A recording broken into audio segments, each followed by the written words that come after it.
Radio صدائے حریت جموں و کشمیر ہے، پیش خدمت ہے خصوصی اپڈیٹ۔ مسئلہ کشمیر اقوام متحدہ دے واسطے ایک ٹیسٹ کیس ہے جس دے حل دے ذریعے کشمیریاں دے حق خود ارادیت اتے عمل درآمد یقینی بنایا جا سکتا ہے۔ تنازع کشمیر اقوام متحدہ دے ایجنڈے دے پرانے مسائل وچ شامل ہے جڑا 70 سالاں کو گزر جان تھے باوجود اسی طرح موجود ہے۔ اقوام متحدہ دا 76واں سیشن عالمی ادارے دے واسطے مقبوضہ جموں کشمیر دی مشکلات تھیں دوچار آبادی کو بچانے دے واسطے ایک ٹیسٹ کیس قرار دیتا جا رہا ہے۔ جموں کشمیر اقوام متحدہ دی سلامتی کونسل وچ ایک بین الاقوامی تنازع دی حیثیت تھی موجود ہے۔ مقبوضہ کشمیر وچ مودی دی فسطائی بھارتی حکومت تے غیر قانونی اقدامات سن اقوام متحدہ دی ساکھ کو متاثر کیتا ہے، اور اگر ہن اقوام متحدہ جموں کشمیر دے اتے اپنی قرارداداں دے اتے عمل درآمد کرنے وچ ناکام رہا تو یہ عالمی ادارہ اپنی اعتباریت بھی کھو بیسی۔ بھارت دی ہر ممکن کوشش ہے کہ وہ کشمیر دے اتے اقوام متحدہ دی قرارداداں دے اتے عمل درآمد تے بچیا رہے۔ اس وچ اقوام متحدہ دا فرض ہے کہ وہ عالمی قوانین دے تحت کشمیریاں دے حق خود ارادیت دی بحالی دے عمل دا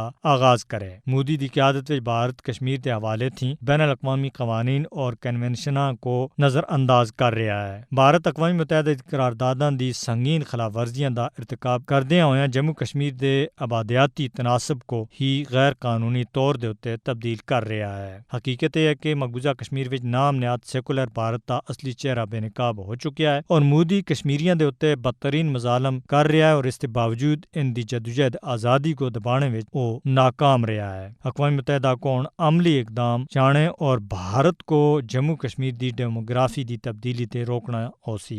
عالمی برادری دی ذمہ داری ہے کہ وہ کشمیریاں دے حق خود ارادیت کو یقینی بنائے۔ فوری طور دے اتے کشمیریوں کو بھارتی بربریت دی نجات دوالنا وقت دی اہم ضرورت بن چکی ہے، کیونکہ تنازع کشمیر دے حل وچ جتنا بے چیر کیتا جاسی خطے دے امن کو اتنا ہی زیادہ خطرہ لاحق ہے۔ اقوام متحدہ اور دنیا کو گہری نیند تھیں بیدار ہونا چاہیے اور کشمیر تنازع کو بہت دیر ہونے تھی پہلا ہی حل کرنا ہوسی۔